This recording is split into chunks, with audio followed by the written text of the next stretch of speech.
Hello everyone, তো আজকে তোমাদের সকলকে নিয়ে চলে এসেছি খাতড়া ফুড ফেস্টিভ্যালে। খাতড়া ফুড ফেস্টিভ্যাল 2025-এ, আসলে এটা 2025 সালেরই করা একটা ভিডিও।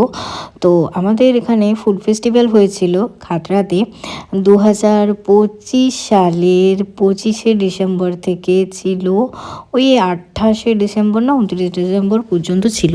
তো মেলা হচ্ছিল, প্লাস এখানে গান বাজনা হচ্ছিল, অনেক কিছুই হচ্ছিল। তো খুব ভালো একটা পরিবেশ, জমজমাট। তো ফার্স্ট দিনে গিয়েছিলাম, এখানে টোটাল 2 দিনের ব্লগ আমি অ্যাড করেছি।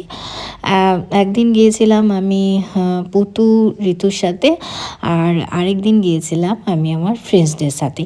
তো 2 দিনের আর কি ভিডিও অ্যাটাচ করে দিলাম একদিনেই। তো যাই হোক, ফুড ফেস্টিভ্যালটা খুব ভালো একটা মানে এক্সপিরিয়েন্স বলতে পারো। ফুড ফেস্টিভ্যালে এসে পরে নানান ধরনের ফুড ট্রাই করার একটা আলাদাই মজা। তারপরে কী বলতো, আমাদের এখানে ফেমাস হচ্ছে পিঠে পুলি।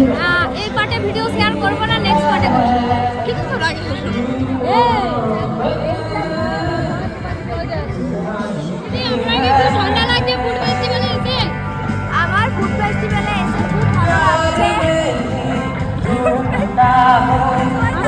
লাগছে। প্রচুর ঠান্ডা, লোক দেখা। পুতো একদম ঠিক কথাই বলেছে, সেই সময় ঠান্ডাটা এত বেশি পরিমাণে ছিল যে তোমরা আমাকে দেখে বুঝতেই পারছো, প্রচণ্ড বেশি ঠান্ডা ছিল। আর আমি রিসেন্ট তখন হেয়ারটা শর্ট করেছিলাম, মানে সেদিন একবার কেটেছি, পরেও আরও একবার কেটেছি, তো ওই জন্য আমার হেয়ারটা অনেকটা শর্ট লাগছে।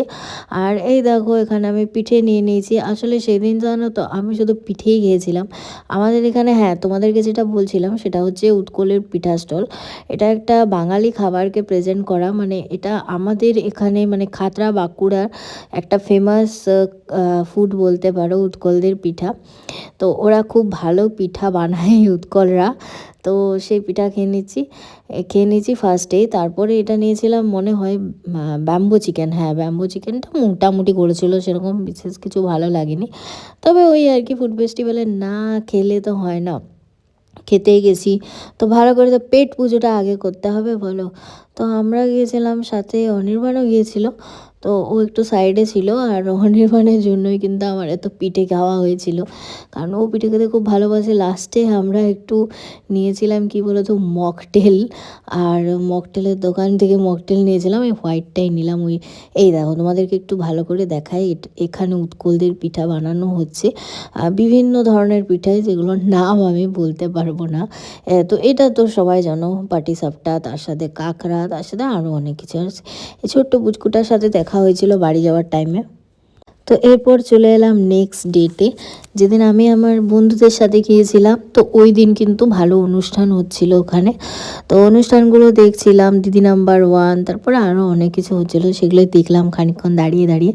দেন তারপরে এই যে প্রণতির সাথে চলে এসেছি। আর আমি কিন্তু সেই একই সোয়েটার পরে নিয়েছি বলে তোমরা বুঝতেই পারবে না যে আমি 2 দিন ধরে গিয়েছিলাম এখানে।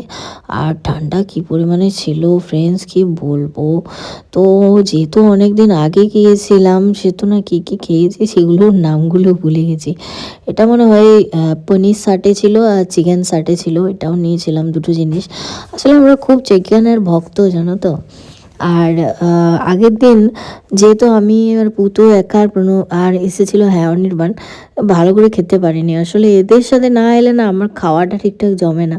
তো সে কারণে এদের সবাইকে নিয়ে চলে এসেছি, আর একদম খাই শুরু করে দিয়েছি। আর এখানে শুভম নিয়েছে পনির সাটে।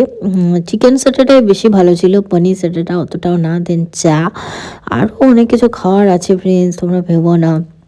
তারপরে নিয়েছিলাম এখানে আমরা কাবাব। কাবাবটা কি অসাধারণ হয়েছিল ফ্রেন্ডস। তার সাথে আমাদের আরও অনেক কিছু ছিল, নামগুলোই না সব ভুলে গেছি। আর কি বলবো তোমাদের, ফুড ফেস্টিভ্যালে আসার যে ভালো লাগার জিনিসগুলো সেগুলো সব খাচ্ছি আর মনটা পুরো ভরে যাচ্ছে। সত্যি শীতকাল আসা মানেই না মনে একটা অন্যরকম আনন্দ হওয়া, কারণ আমরা শীতকালে যে হারে কাজকর্ম করতে পারি বা খাওয়া দাওয়া করতে পারি সেটা গরমকালে 1%ও করতে পারি না। সেই জন্য আমি সবাইকে একটা কথাই বলবো যে সবাই শীতকালটা ভালোভাবে এনজয় করো। ঠান্ডা কদিনের, ঠান্ডা তো 2 মাসের, এই বছর তো ঠান্ডা মানে গুনে গুনে 2 মাসই রইলো। নভেম্বরের শেষ দিক করে পড়েছিল অ্যান্ড ডিসেম্বর জানুয়ারির শেষ দিক করে ঠান্ডা সেরকম ছিল না। আর তো ঠান্ডাটা যদিন থাকে 1 মাস কি 2 মাস, আমার মনে হয় প্রত্যেকটা মানুষেরই কিন্তু ঠান্ডাটাকে ভালো করে এনজয় করা দরকার, কারণ ঠান্ডাতে তোমরা যে যে অ্যাক্টিভিটিসগুলো করতে পারবে গরমে তার 1% কোনো অ্যাক্টিভিটিস করতে পারবে না। গরমকালটাই আমার অসহ্যকর লাগে। আর জানো তো এখন একটা কি হয়েছে, যেটা হচ্ছে ফোনে পুরনো ভিডিওগুলো অনেক অনেক কটাই পড়ে আছে যেগুলো আমার এখনও এডিট করা হয়নি। যেমন হচ্ছে আমরা 1 জানুয়ারি গিয়েছিলাম পিকনিকে, তারপর আমরা গিয়েছিলাম মায়াপুর। কিছুরই ভিডিও এডিট করা হচ্ছে না, এত ল্যাদ খাচ্ছি না, প্রত্যেক দিন বাড়ি এসে পুরো ল্যাদ খেয়ে ঘুমিয়ে পড়ছি, তো সেই কারণে হচ্ছে না। আসলে লং ভিডিও যখন বানাবো না তখন অনেক কিছু আর কি বুঝিয়ে তোমাদেরকে বলতে হয় বা গুছিয়ে কথা বলতে হয়, না হলে লং ভিডিও শুনতেও ভালো লাগে না, এই হচ্ছে ব্যাপার।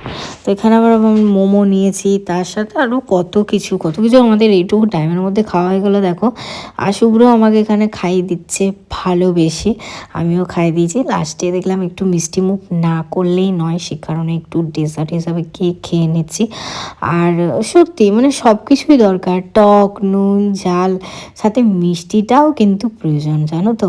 মিষ্টি ছাড়া মনে হয় খাবারটা খাওয়াই হলো না। দেখো শুভ্র আমার সাথে ইয়ার্কি করছে, তবে ও আমার না এদের সাথে পেরিয়ে এই ইয়ার্কিগুলো খুব ভালো লাগে, কারণ এই ইয়ার্কিগুলো করলেই মনে হয় যে ওরা যেন আমার নিজের আছে আর কি।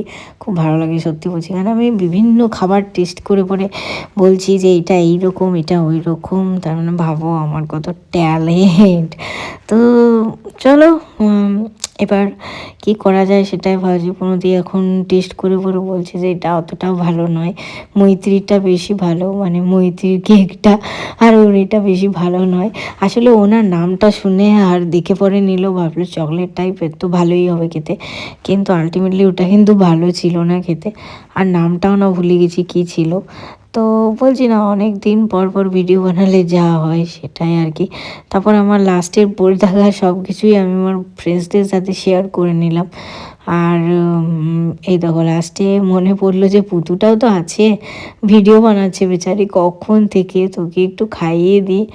আসলে এই পুতুটাও হয়েছে আমার মতনই, পুরো ল্যাদখোর নাম্বার 1, কিছুই করবে না, কিছুই করবে না এরকম। তো দেন আমরা এলাম একটা মাছের দোকানে, তো তারপর আমরা ওখান থেকেও কিছু খাইনি, দেন বাড়ি চলে যাবো, অনেকটা রাত হয়ে গেছে। তো ভিডিওটা কেমন লাগলো জানিও, ভালো লাগলে চ্যানেলটাকে সাবস্ক্রাইব করে দিও, টাটা।